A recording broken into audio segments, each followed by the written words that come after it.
Does this sound familiar? Oh my gosh! Justin, you're ugly! Look at all those pimples on your face! What?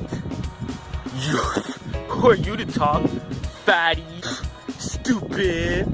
That is a negative and toxic inner conflict. The thing about criticism is you do it to other people, you do it to yourself. Nobody wins. What happens to the person who keeps projecting negativity? They feel negativity. You know what, Justin? You're coming onto Instagram telling people, oh, you're gonna change, but you don't even have a plan. You haven't even showed them what you're gonna do. So the main question here is, how do you stop this bad thinking pattern? The answer is being conscious. Knowing that those aren't exactly your thoughts, someone placed them onto you through their own negativity. But by being conscious, you're better able to let things be and just let it flow right through you. When you're criticizing others and criticizing yourself, you'll never be satisfied by anything.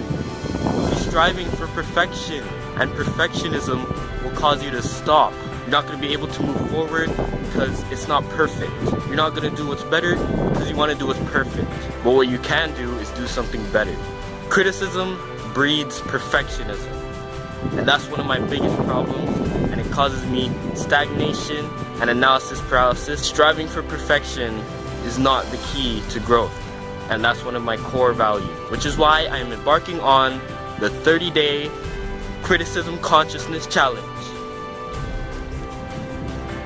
For me to truly reap the benefits of being conscious and not criticizing, how do you get good at anything? You gotta practice. So I'm gonna be doing meditation 10 minutes in the morning, 10 minutes in the afternoon, and 10 minutes at night. From there, I will then replace those critical remarks that I may fabricate in my head with some compassionate statements.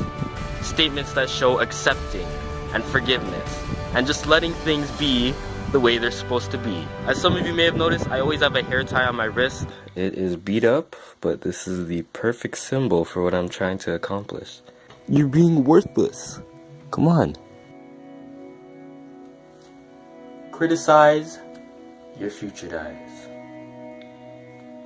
This action helps me slow down, stop, think about it.